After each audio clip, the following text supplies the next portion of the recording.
the Creating Wealth and Wellness podcast. Today is a super special episode because Tara is actually not with me here today. I am with Samantha Livingstone. I am so excited. So we started in 2018 a series of guest expert interviews, and I was so excited that Samantha said yes to this interview with us. So it's just Samantha and I today. Next week will be Tara and I again. But Samantha is a wife to her best friend, a mama to 4 amazing girls. She's a forever athlete, an Olympic gold medalist, which how cool. We are recording. Today is the first day of the Winter Olympics, or at least the opening. She's a coach. She's a transformational speaker and a survivor of many things. There's no way we'll be able to talk about all that is Samantha in this 20 minutes. She knows what it feels like to struggle and push and tirelessly rail against the parts of herself that have felt broken. Her coaching and speaking work are findable at her website, SamanthaLivingstone.com. So I do hope you all will go check her out. There's no way you're not going to want to after we get through this interview. So welcome, and thank you so much for being here. I'm so glad to be here. I know, and I'm hoping I have to make sure my internet gives me good connection with you because I'm so excited to be here. It's unpredictable. So Samantha and I both live like on either side of the mountain, and we're both in the sticks, basically. Yes. We live on mountains, yes. Yeah. So you think your Wi-Fi is going to work perfectly, and sometimes it fails you.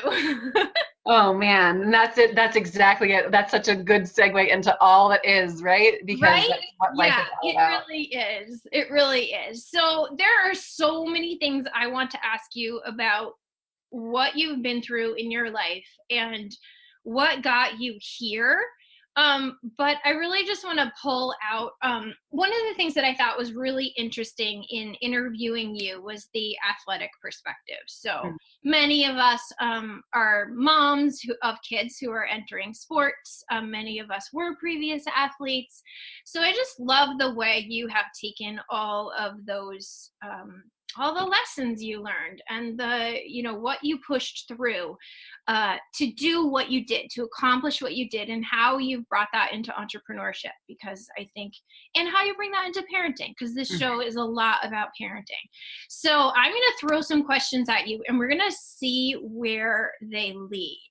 But one of the things I'm super curious about is if there was a moment in your young athletic self, so the young Samantha athlete, when you remember realizing that you were capable of hitting gold medal dreams, those are some serious athletic dreams. Did it kind of just evolve? All of a sudden you were I'm on the path to the Olympics. I don't really know how that happened. That's such a good question. I think when you were asking it, what came to me are 2 different moments.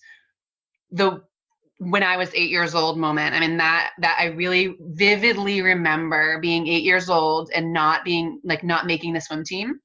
My older brother made it, and I remember watching the kids on the pool deck. I was at the local YMCA, and I really wanted to be on the team, and remember watching the Olympics and being like, what is this? And then saying I want to do that too. And I hadn't made the swim team yet, but I was I really, from a very young age, connected to this magic inside of me that was this deep curiosity of I want to do that.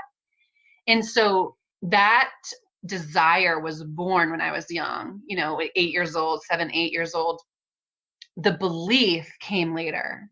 So I, entered the world of swimming, and at 9 years old, it was I finally made the swim team, and I showed up every day and worked, and also made a lot of progress quickly. And so at 12, I was at a national level. So in 3 years, that's looking at it now, that's fast. Yeah.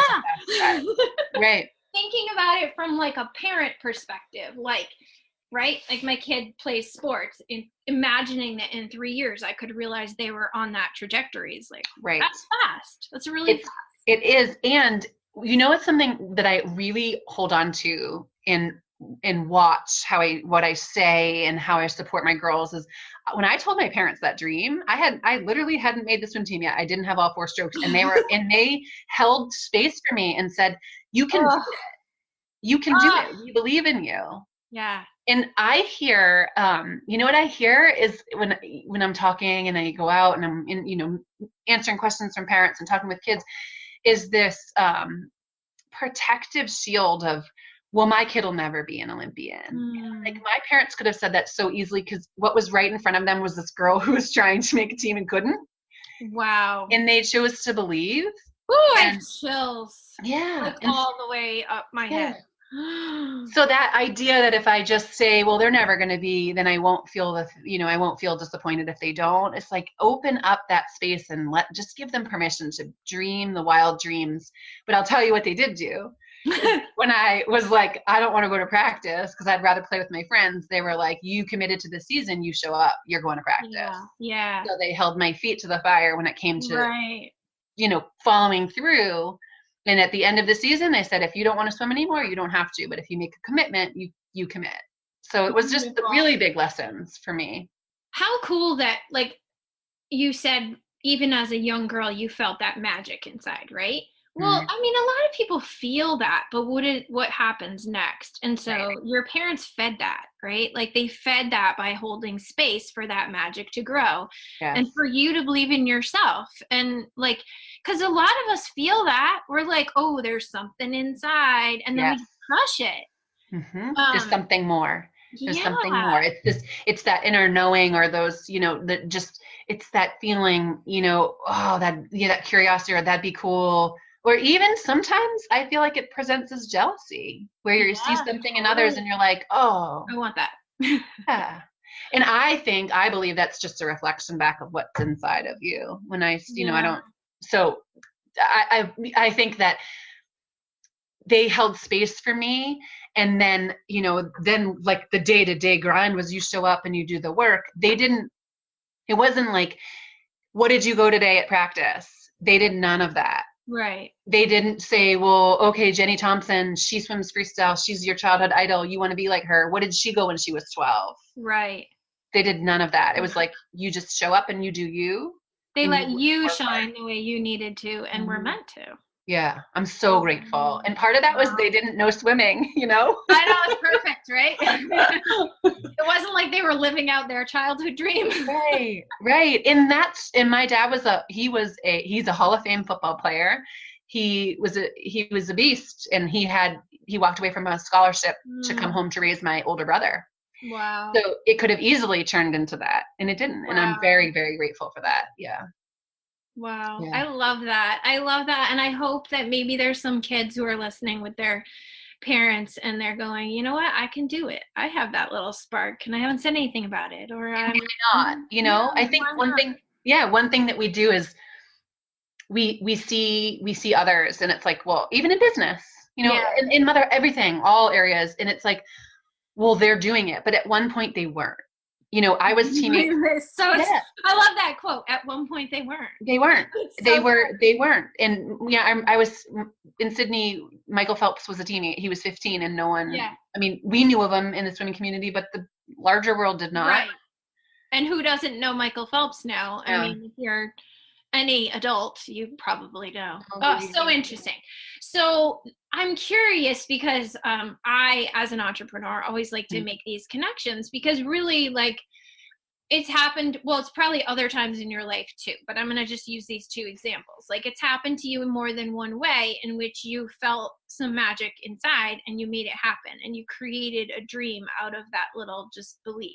Mm-hmm. And so were there similarities between like that moment where you knew you could be not pro athlete, it's probably not like a gold medalist athlete. Competing, and that moment when you realized that you could be a successful entrepreneur? Because there's lots of people who have dreams of starting businesses or being coaches or opening yoga studios or whatever, but something inside you said, yes, I can do this. Like, says, no, I'm going to go get a job. Like, it's such a good question. And I think that what comes up, I'm just trusting what comes up for me as you're asking, is that I do question it.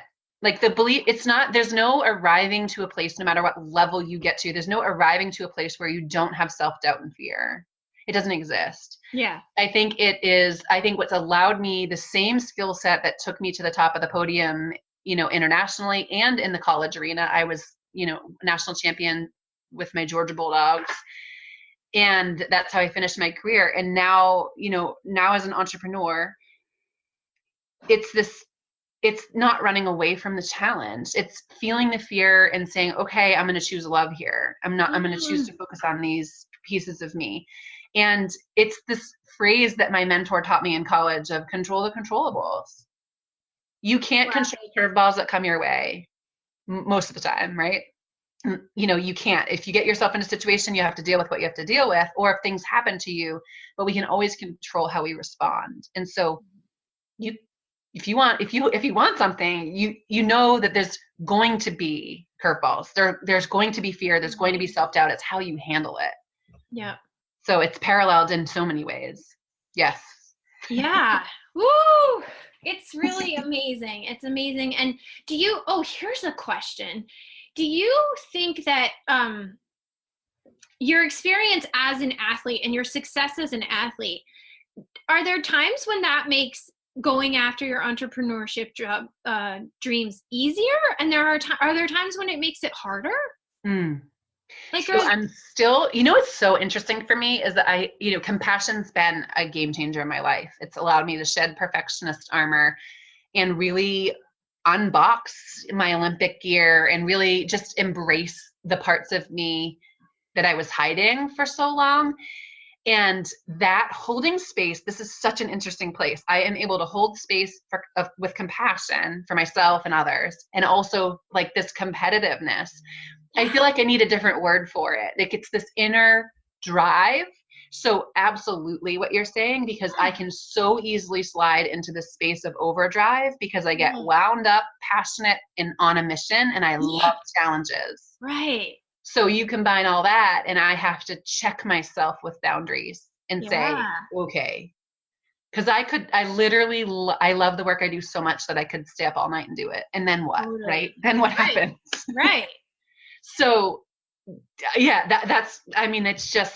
it's hard because I have to set the boundaries, but it's also like, I know I can do hard things. I like that confidence. Like I can do hard things. I know how to grind it out.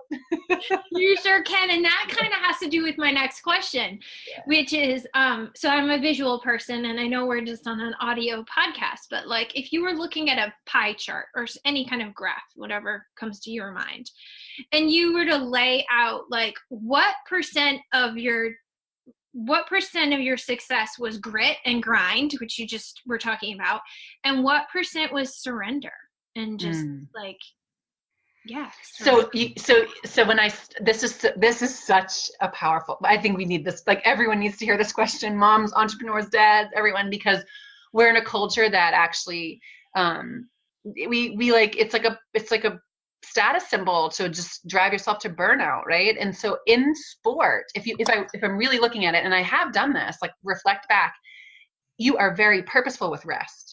So you have phases. So true. Yeah. You have phases where you ramp up volume wise, you ramp up intensity. And then before your big meet, you come down, and it's like, all through the season, you have this flow of, ups and downs when it comes to volume and intensity, but you have to have, after every macro cycle, I had a rest phase for healing. Yeah. And in between, and every week, Sundays were completely off for complete rest. And so it was very intentional. And I think when I left the world of athletics, I didn't have that structure anymore. And I had this drive, right? This grit that you're talking about. And so I started to develop this belief like rest is bad. And that shifted a lot. And I don't know how much we'll have time for to get into that. But when we almost lost our daughter, and she's kicking butt now and she's doing really well. But that moment for me of having to accept that she needed to rest in order for her heart to heal, and that we needed to accept help, shattered that belief that rest is bad. We got to go harder, push harder. And now I'm at the space where I I set boundaries for myself. Like, what does it look like every week? Well, every Friday night I unplug. I'm unplugged, and it's me and my husband. We have an in-house date night. Like, it's very intentional time. Saturdays all day. I might pop on to social media for a bit, but I'm mostly off. Like, so that's my rest. There's nothing planned, no work. And that, I think, being really intentional by putting white space in and giving scheduling it in, because otherwise there's so many things we could fill it with.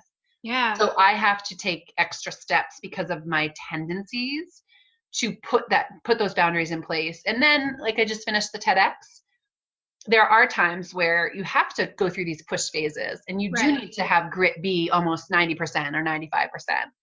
But I don't know that there's one right answer to that. I think it ebbs and flows depending on where you are in life and what's required of you, what you're working on.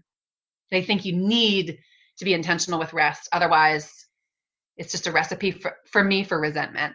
When I don't have boundaries, I turn into a resentful human being. Yeah. That's so cool. I mean, I think so many people, I don't come from an athletic family and I don't like watch sports, but I think so many people do. And I've never thought about that. Like, just in it, I mean, I have a trainer, right? Like, I go work out twice a week with a personal trainer. Even that amount of exercise, like, it's all normal to us that there would be rest. Like, it makes sense. It's like a cultural norm that when you push your body physically, you also rest. Have to rest it.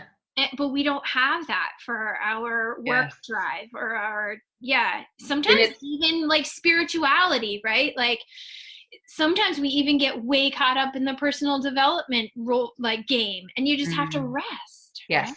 You just have to rest. Yeah. So these intentional spaces to just give yourself permission to be without doing. Yeah. Beautiful. And I mean, my question about surrender, similar to rest, and also I was really thinking about like the situation with your daughter and where you really do have to, and definitely go check out Samantha's website. You can learn more about her story. Like you said, I don't think we have time to get into that whole story because I'm sure it's an amazing one. Maybe we'll have to talk again. But I think there must have been a level of surrender in that, as well as heading to the Olympics and just surrendering to the fact that you'd done everything you could to get that gold medal. And there was nothing you could do about those other athletes. Like, you just had to surrender to what you knew and let it happen, let it play out. And that piece is so powerful in this world of entrepreneurship and motherhood, because I know that it's not helpful to stay, like, if it's so empowering to stay in your lane, and it is only toxic, and it's not helpful to worry about what everyone else is doing. So being able to learn, like, opening, if I used to view my lane, and I would imagine I had these, like, how horses have blinders on them, like, draped over my lane line so I couldn't see my competition. And it was also helpful for me to know what their race strategy was, but I couldn't obsess over it. So I believe there's a space between where it's like, okay, here, I'm not going to get too caught up in what other people are doing, but I also need to, I need to learn and grow. And it's the same thing with the surrender piece as well, right? It's like, I need to show up every day. Training for the Olympics, in any race, it's like every day I do the work and I do all my thinking and growing and learning in practices. And on race day, the best races that I've ever had, I don't remember them because I showed up. That's wild. Truly, and it's the same now when I speak. So when I have, when I give talks, I don't remember what I said because I do all the work, the prep, the planning, the practicing, all of that ahead of time. And then just, stepping on TEDx stage, it was like, here I am, I'm ready to go. I was like, I had my headphones on, like I was at a swim meet, right? Like, I cannot wait to hear that. I'm so sorry. I was on the other side of the country and I'm so sorry I didn't get to. No, that's right. That's the best part about it. To listen. So good. So in that way, it's so, there are so many similarities. Yeah. Yeah. Interesting. I had like a physical, and I'm not going to get into this, but I had like a physical reaction when you talked about imagining those blinders. And it like made me a little anxious. I was like, oh, that's something to explore. But you so have to do that. Just stay in your own lane. Yeah. But when you are in a constant state of learning and absorbing from other people, staying in your own lane can actually make you a little anxious. So that's interesting. Because it makes you have to trust yourself. Yes. Yeah. You have to trust yourself. And I think in that, and then that's when we connect with our inner magic. I think that it's important to learn and grow, but it's also, I catch myself here too. You do so much reading of other people's work and other people's, listening to all these things that other people have to say that you don't even know what you know. And we all have this wisdom inside of us. So it's finding that balance, which taking it in and seeing and staying in your lane. But I think when you get stuck in comparison, we could talk about that for days, because I don't think that anything. The lessons here in athletics, in entrepreneurship, in parenting, like they're all just so similar and so woven.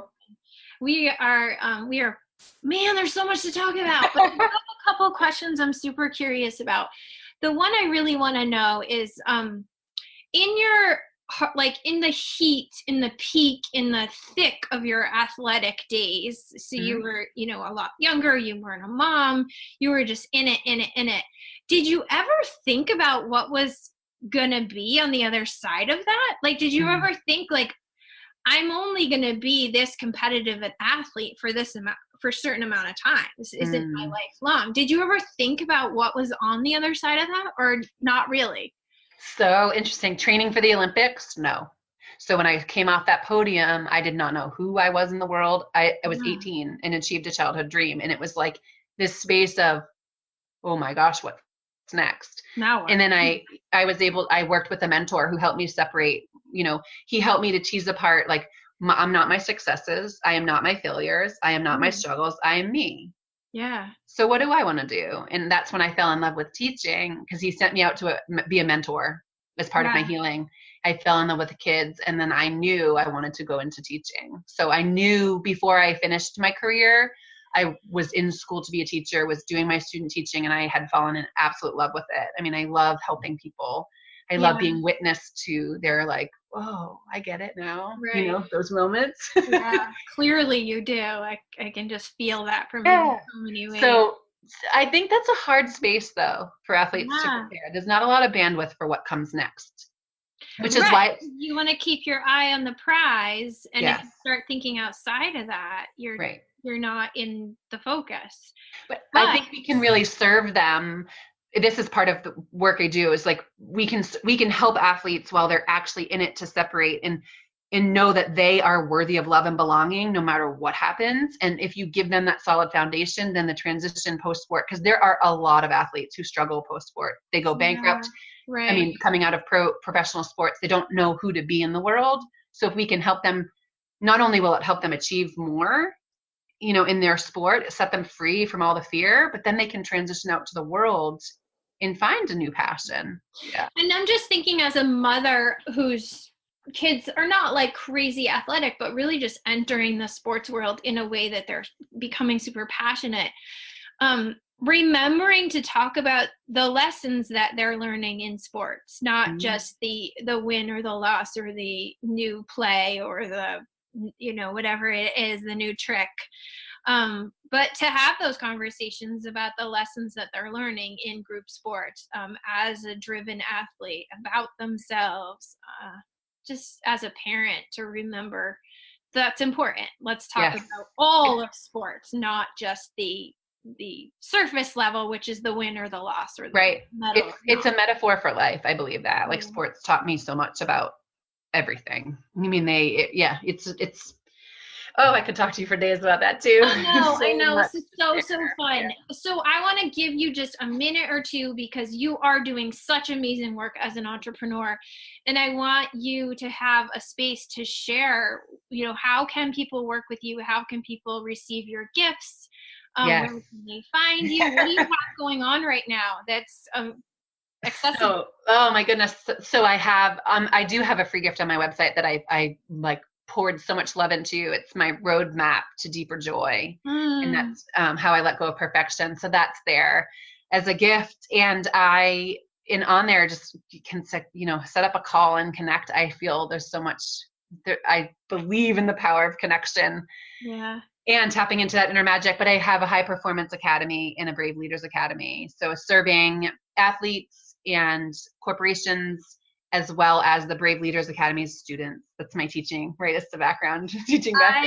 I want to ask you so many questions about that program. It looks so amazing. Yeah.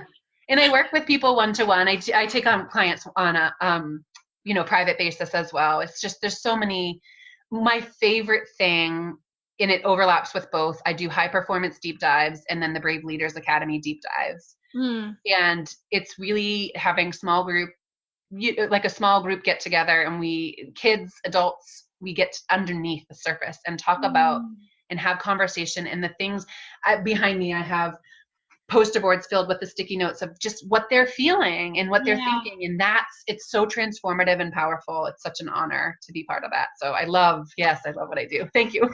Beautiful. I love it. Yeah. I love it. She's just glowing right now. We record these podcasts in video, and then we only share the audio, but totally glow, like ear to ear. I get so excited. I feel like we're so much stronger together. And you look like you're on the podium of an Olympic gold. I mean, like I can tell that how meaningful this work is to you. Yes. I'm so excited. Thank you so much. This has been awesome. I'm going to have to put the rest of my questions on hold because I just love what you're doing and what you've accomplished. It's so inspiring. Thank you for having me. All right, everybody, until next week. Thank you.